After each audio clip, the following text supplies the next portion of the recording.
You've been told that ghost towns in British Columbia are easy to find, neatly pinned on Google Maps, accessible by paved roads, with parking lots, plaques, and gift shops waiting at the end.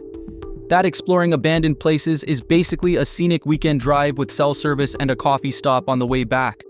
That version of BC ghost towns is a lie. The real ones don't show up on your screen. They sit deep in forests, mountains, and forgotten valleys where roads fade into nothing, satellite images blur out, and Google sends you confidently to the wrong place. These are towns erased by nature, mining collapses, and time, places never preserved, never monetized, and never meant to be found casually. Today we're uncovering the ghost towns of British Columbia that technology missed, tourism ignores, and history quietly buried. So subscribe and let's start. Number 13, Annox, copper smelter. Town on northern coast, accessible only by boat. Annox sits on Observatory Inlet north of Prince Rupert with substantial ruins from copper smelter operations that ran from 1914 to 1935, employing thousands before ore depletion forced closure, followed by fire in 1942, destroying remaining structures and forcing final evacuation, creating ghost town that's remarkably well preserved through isolation but completely inaccessible by road, making Google Maps directions useless because reaching Annox requires chartering boat from Stewart or Prince Rupert, creating expense and logistics that prevent casual visits. According to historical records and mining documentation, Annox during peak operation housed approximately 3,000 people in Company Town, serving copper smelter that Granby Consolidated Mining controlled, creating self-sufficient community with housing, schools, hospital, recreation facilities, and all infrastructure supporting workforce that extracted and processed copper ore until deposits were exhausted, forcing closure that 1930s. Depression exacerbated, making restart impossible despite remaining equipment and facilities. The ruins include massive concrete foundations from smelter operations covering several hectares, showing scale of industrial installations, mine infrastructure including tunnels, and equipment that's rusting but visible. Townsite foundations where houses once stood, creating grid pattern visible from forest encroachment. And general evidence of substantial community that nature is slowly reclaiming, but that isolation has prevented from being completely destroyed by vandalism or salvage that accessible locations experience. Google Maps shows Annox location with coordinates but doesn't provide road access because none exist, requiring visitors to arrange boat transportation from Stewart, approximately 80 kilometers away,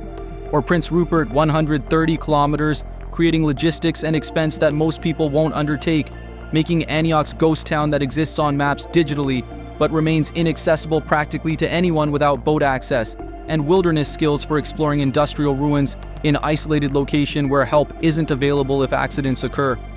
The environmental legacy includes contamination from smelter operations that deposited heavy metals in soil and waterways, creating toxic zones where vegetation struggles and where fish consumption warnings persist decades after operations ceased, making Annox location that environmental and safety reasons suggest avoiding beyond historical interest, because industrial waste creates hazards that time hasn't eliminated and that isolation prevents from being adequately remediated. According to visitors who've accessed Annox by boat, the site is hauntingly beautiful through combination of substantial ruins showing industrial scale, natural beauty of fjord setting with mountains rising dramatically from water, and isolation creating atmosphere where you're exploring completely abandoned settlement that feels frozen in time despite decades of decay, making it one of BC's most impressive ghost towns that remoteness keeps genuinely lost and forgotten rather than developed as tourist attraction. Number 12, Kitsault, modern ghost town, north of Terrace, preserved as time capsule. Kitsault sits approximately 140 kilometers northeast of Terrace, accessed by Alice Arm Road, that's rough gravel requiring four-wheel drive, wide abandoned in 1983 when molybdenum mine closed after 18 months of operation, leaving behind complete modern town that property owner has maintained, preventing decay, creating remarkably preserved ghost town where buildings contain furniture and goods from 1980s, creating eerie time capsule that Google Maps shows, but access restrictions and road conditions make visiting complicated, requiring permission and capable vehicle. According to Kitsault's documented history, the town was built rapidly in early 1980s to house approximately 1,200 workers at Amax molybdenum mine that developers expected would operate for decades, constructing complete community with over 100 buildings, including houses, shopping center, recreation facilities, medical clinic, iron and full infrastructure, creating modern town that represented millions in investment before molybdenum prices crashed, making operation unprofitable, forcing immediate closure in 1983. The preservation is remarkable because American businessman Krishnan Sutanthiran purchased town site in 2005 and maintains buildings preventing decay that normally consumes abandoned structures, creating situation where Kitsault remains ready for occupancy with power, water, and infrastructure functional, but nobody living there except minimal caretaking staff, making it genuinely creepy modern ghost town where everything is ready, but population will never return because economic rationale disappeared when mine closed. Google Maps shows Kitsault location and Alice Arm Road providing access. But reality is more complicated because road is rough gravel, requiring four-wheel drive and suitable for high-clearance vehicles only. Property owner restricts access, requiring advance permission that's not always granted. And general remoteness means cell service doesn't exist, and help isn't available if vehicle problems or accidents occur, making journey to Kitsault serious undertaking rather than casual afternoon drive. Number 11. Sandon, silver mining town in Slocan Valley. Partially destroyed by floods, Sandon sits in Slocan Valley, approximately 10 kilometers from New Denver, accessed by rough road. And experiencing boom as silver mining center in 1890s, housing approximately 5,000 people before decline, and multiple disasters including fires and floods, destroyed most structures, leaving a handful of buildings and substantial ruins that make Sandon fascinating ghost town that Google Maps shows, but road conditions and seasonal closures make accessing complicated, requiring high clearance vehicle and awareness that flooding periodically makes route impassable. According to historical records, Sandon during boom years from 1891 to 1910 served as hub for Slocan silver mining district with railroad connections, electric streetcars, opera house, multiple hotels and saloons, red light district, and all amenities supporting population that reached 5,000, making it one of BC Interior's significant communities, before ore depletion and declining silver prices caused gradual abandonment, accelerated by fire in 1900, destroying business district. The floods have been particularly destructive, with Carpenter Creek repeatedly flooding and undermining buildings, causing several to collapse into creek or be destroyed by water damage. Most dramatically in 1955, when spring flooding destroyed many remaining structures, leaving Sandon as partial ghost town, where some buildings survive while ruins and foundations show where others stood, before disasters claimed them, creating landscape where nature and human structures exist in uneasy coexistence. Google Maps shows Sandon location with road access from New Denver, but reality is that road is rough gravel, requiring careful driving with high clearance vehicle. Seasonal closures occur when flooding or washouts make route impassable, and general remoteness means cell service is unreliable and help is distant if vehicle problems occur, making journey to Sandon require proper vehicle and awareness that you're traveling to isolated location where self-sufficiency is important. According to visitors and historians familiar with Sandon, the combination of surviving buildings, extensive ruins, beautiful mountain setting in narrow valley, and historical significance makes it one of BC's most rewarding ghost towns to visit for people willing to navigate rough road and explore location that's partially abandoned rather than completely empty, as creating hybrid between active tiny community and ghost town that preservation efforts prevent from disappearing completely. Number 10. Phoenix, Boundary Region. Mining town with substantial ruins. Phoenix sits in Boundary Region near Greenwood, accessed by forestry roads from Highway 3, experiencing boom from 1898 to 1919 as copper mining center, housing approximately 4,000 people before ore depletion, forced closure, leaving behind substantial ruins including mine shafts, foundations, and artifacts that make Phoenix significant BC ghost town that Google Maps shows poorly with coordinates that don't provide useful directions, because forestry road access requires local knowledge and capable four-wheel drive vehicle navigating unmarked junctions. According to mining history documentation, Phoenix during peak operation from 1900 to 1912 produced substantial copper ore from multiple mines, including Granby mines that employed hundreds, creating substantial town with business district, residential areas, saloons, hotels, and all infrastructure supporting workforce until ore grades declined, making operations unprofitable, forcing gradual shutdown. That First World War copper demand temporarily reversed before final closure in 1919. The ruins are extensive with multiple mine shafts that are dangerous and should not be entered, creating hazards that visitors must avoid. Foundations from hundreds of buildings showing town layout across hillside. substantial tailings piles from ore processing, equipment and artifacts scattered across site. And general archaeological richness that makes Phoenix fascinating for industrial history, enthusiasts willing to explore responsibly without disturbing or removing artifacts that heritage protection laws prohibit taking.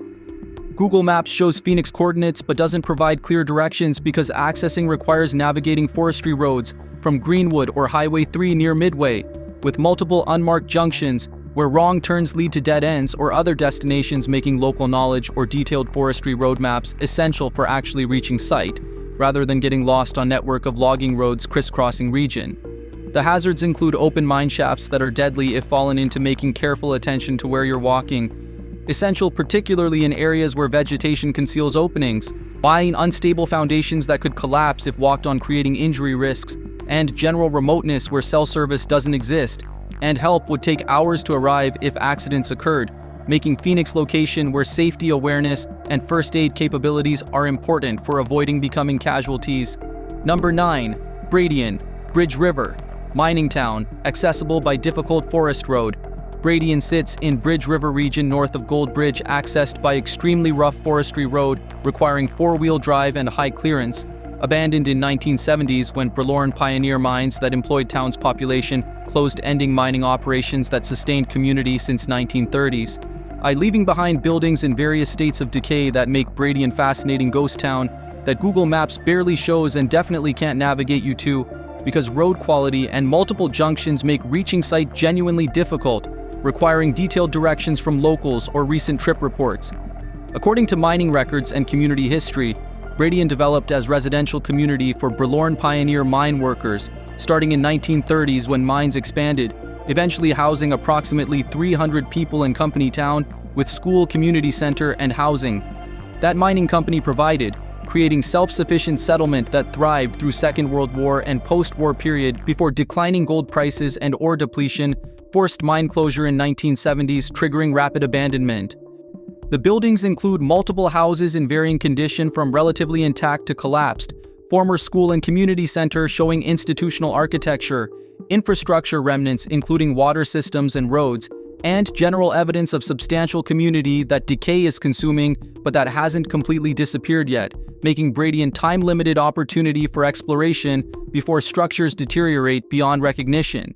Google Maps shows Bradian name and approximate location, but road access information is useless because reaching site requires navigating extremely rough forestry road from Gold Bridge that four-wheel drive high-clearance vehicles can barely handle. Armed with multiple junctions where unmarked turns determine whether you reach Bradian or end up at different destinations or dead ends, making journey genuinely challenging for people unfamiliar with area. Number 8. Ocean Falls, coastal pulp mill town, accessible only by boat or float plane. Ocean Falls sits on BC coast, accessible only by expensive boat or float plane, making it one of province's most isolated ghost towns, experiencing peak population of approximately 3,500 people during pulp mill operations from 1912 to 1980, when closure eliminated economic rationale, triggering rapid exodus, leaving behind substantial infrastructure including multi-story buildings, schools, hospital, and mill facilities that isolation has preserved but made visiting complicated and expensive, requiring boat charter or flight rather than road access that doesn't exist.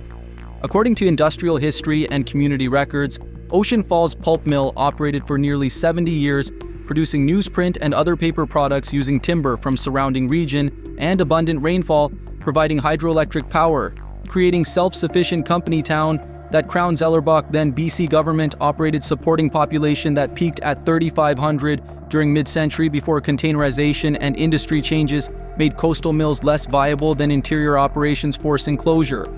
The remaining infrastructure is substantial because Ocean Falls was modern town, with multi-story hotel, hospital, schools including high school, recreational facilities, employee housing in multi-unit buildings, and complete town services, making abandonment remarkably complete, where essentially entire functioning community simply stopped when mill closed and population evacuated, leaving behind ghost town that's unusually intact compared to mining towns where salvage removed valuable materials.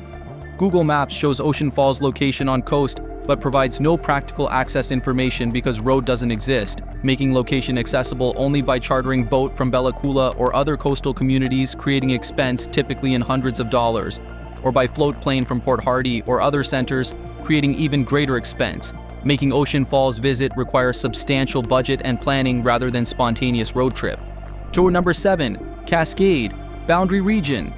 Town near Christina Lake. Cascade sits near Christina Lake in Boundary Region, accessible by rough trail from Highway 3, experiencing brief boom in early 1900s as mining and customs port before railway relocation and economic changes caused abandonment by 1920,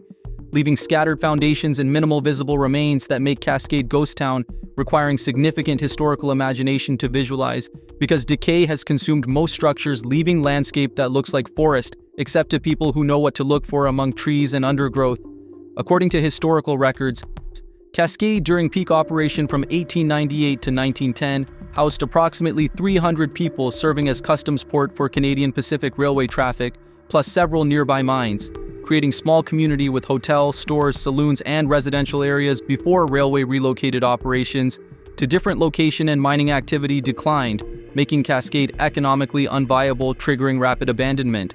The remains include scattered foundations that careful searching reveals among forest vegetation, remnants of streets visible as depressions and clearings, cemetery with headstones showing deaths from early 1900s, providing tangible connection to people who lived there,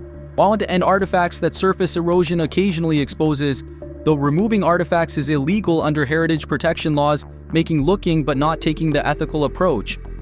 Google Maps shows Cascade name near Christina Lake, but doesn't provide specific location or access information, because site requires parking along Highway 3 and hiking rough trail through forest to locate remains that aren't marked or maintained, making Cascade location that you need specific coordinates or local guidance to actually find rather than expecting signage or developed access that heritage sites provide.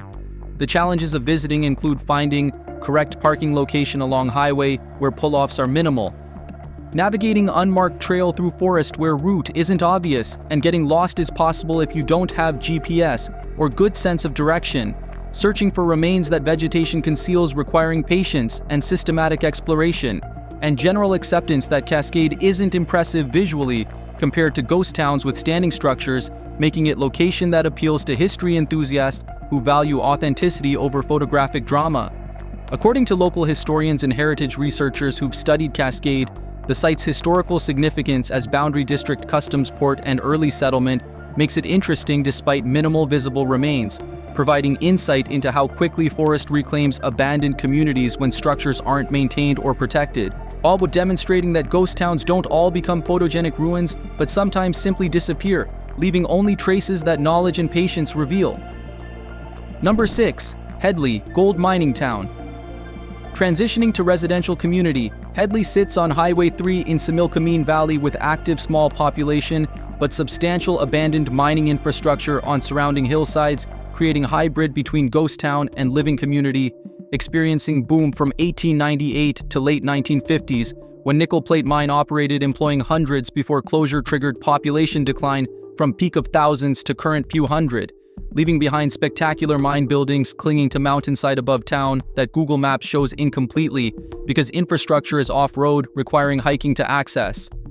According to mining history, Hedley mines including nickel plate produced gold continuously from 1898 to 1955, making it one of BC's longest operating gold mines, with operations creating substantial infrastructure including tramway bringing ore from mountaintop mine to mill in valley, worker housing on mountainside, and complete industrial complex that abandonment has left deteriorating but visible, creating dramatic scenery where ruins cling to slopes above active community.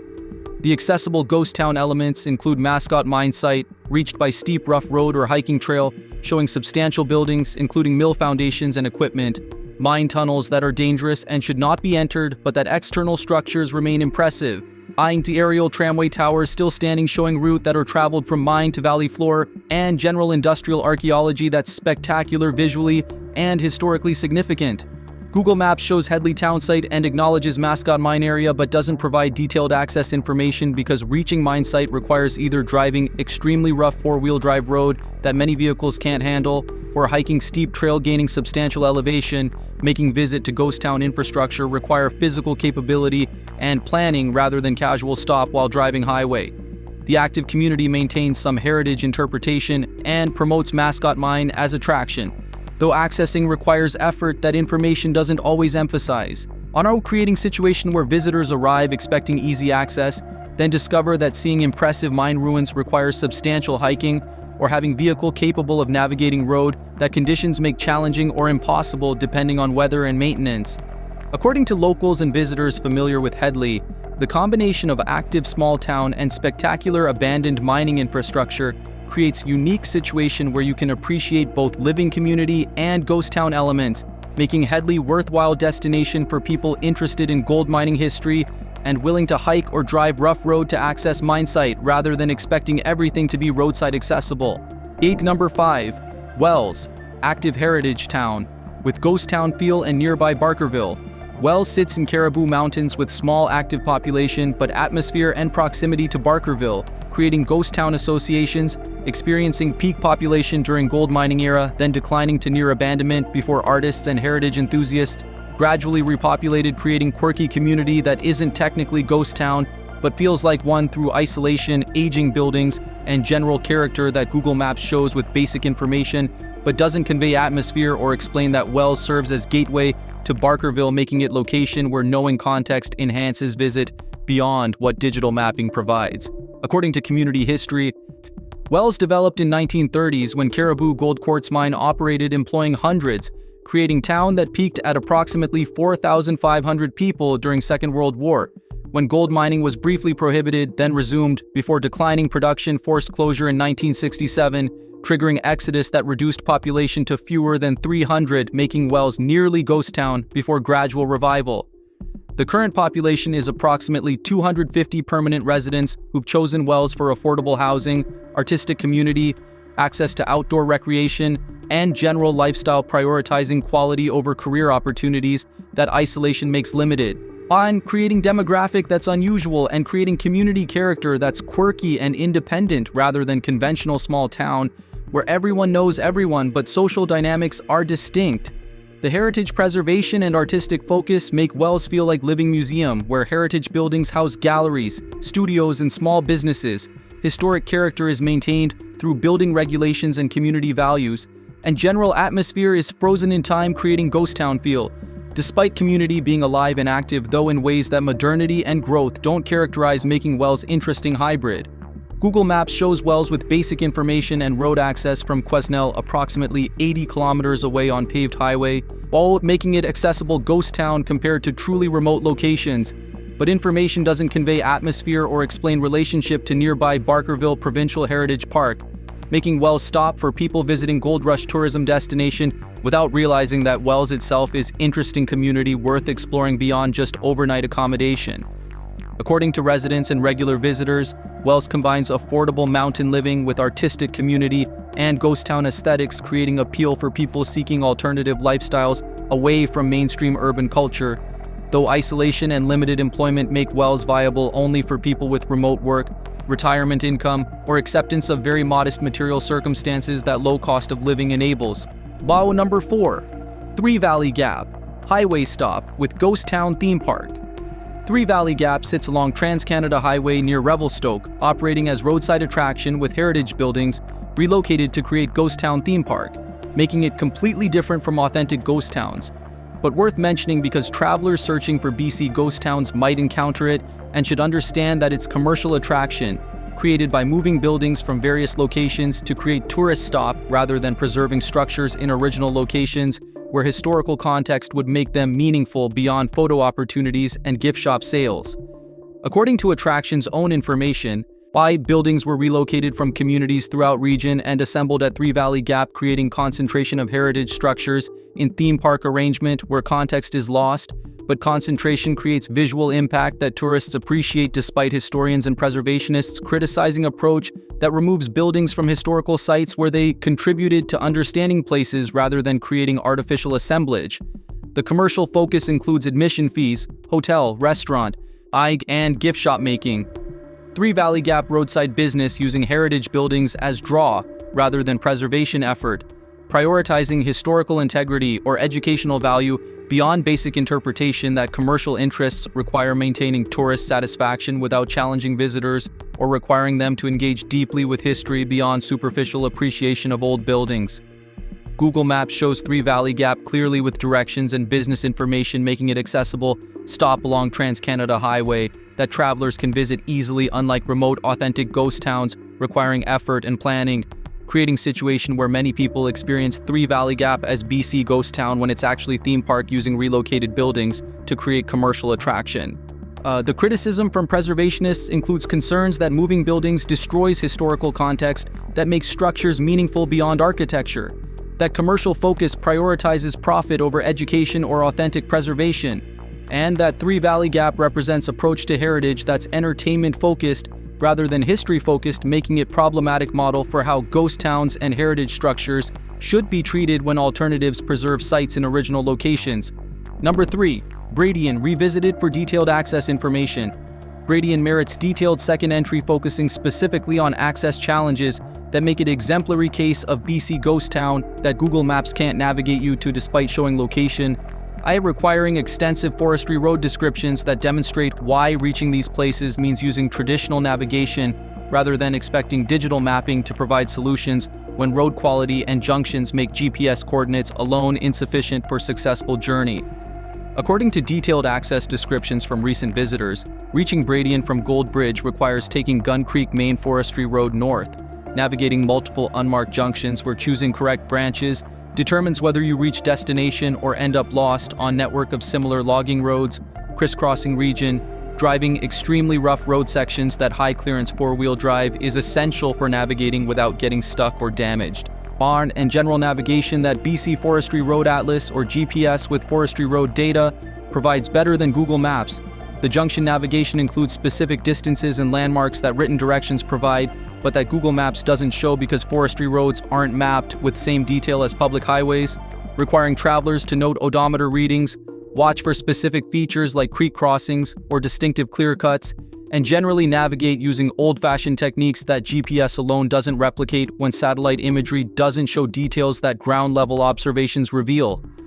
The road condition variability depending on season and recent maintenance means that descriptions from one visit may not apply to another, as creating uncertainty where you can't know whether road will be passable until attempting journey and potentially discovering that recent washouts or fallen trees blocked routes, making detours necessary or requiring turning back after investing time and fuel navigating to impasse. However, Bradian's second entry emphasizes that BC ghost towns Google Maps doesn't show aren't invisible because coordinates are missing, but because navigation requires skills and information that digital mapping doesn't provide when forestry roads, unmarked junctions, and variable conditions mean successful visits require preparation and acceptance, that technology doesn't eliminate challenges that wilderness travel inherently presents regardless of tools available.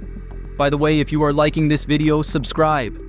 Number 2. Ferguson, Lardo mining town with minimal remains.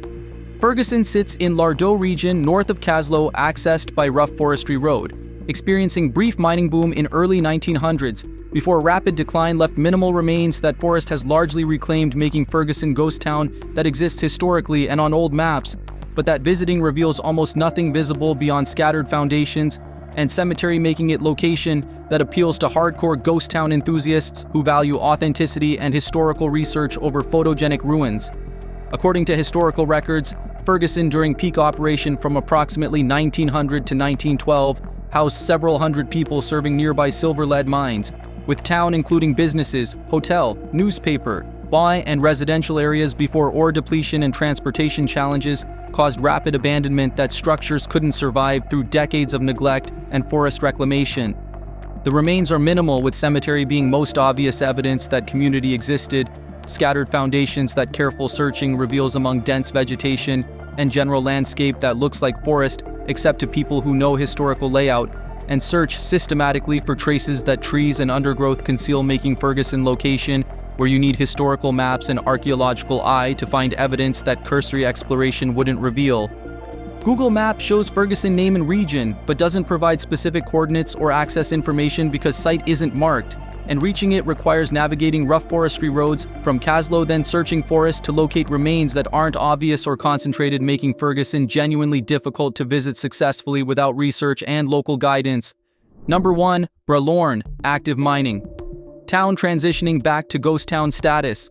Bralorne sits in Bridge River region, accessed by paved highway from Lillooet, but experiencing population decline and closure of recent mining operations that attempted to revive gold production, making it location transitioning from small active community back toward ghost town status as economic rationale disappears again. I, representing dynamic where ghost towns aren't necessarily permanently abandoned, but experience cycles of activity and abandonment depending on commodity prices and technological changes that make previously uneconomic operations viable temporarily before declining prices or depleted or trigger new abandonment cycles. According to community and mining history, Bralorne pioneer mines operated from 1920s to 1970s, producing substantial gold and employing thousands at peak, creating town with complete infrastructure and services, then closing when declining gold prices made operations unprofitable, triggering initial population decline before new owners attempted revival in 2000s, creating temporary activity. That recent closure ended, leaving Bralorne uncertain status between active community and ghost town.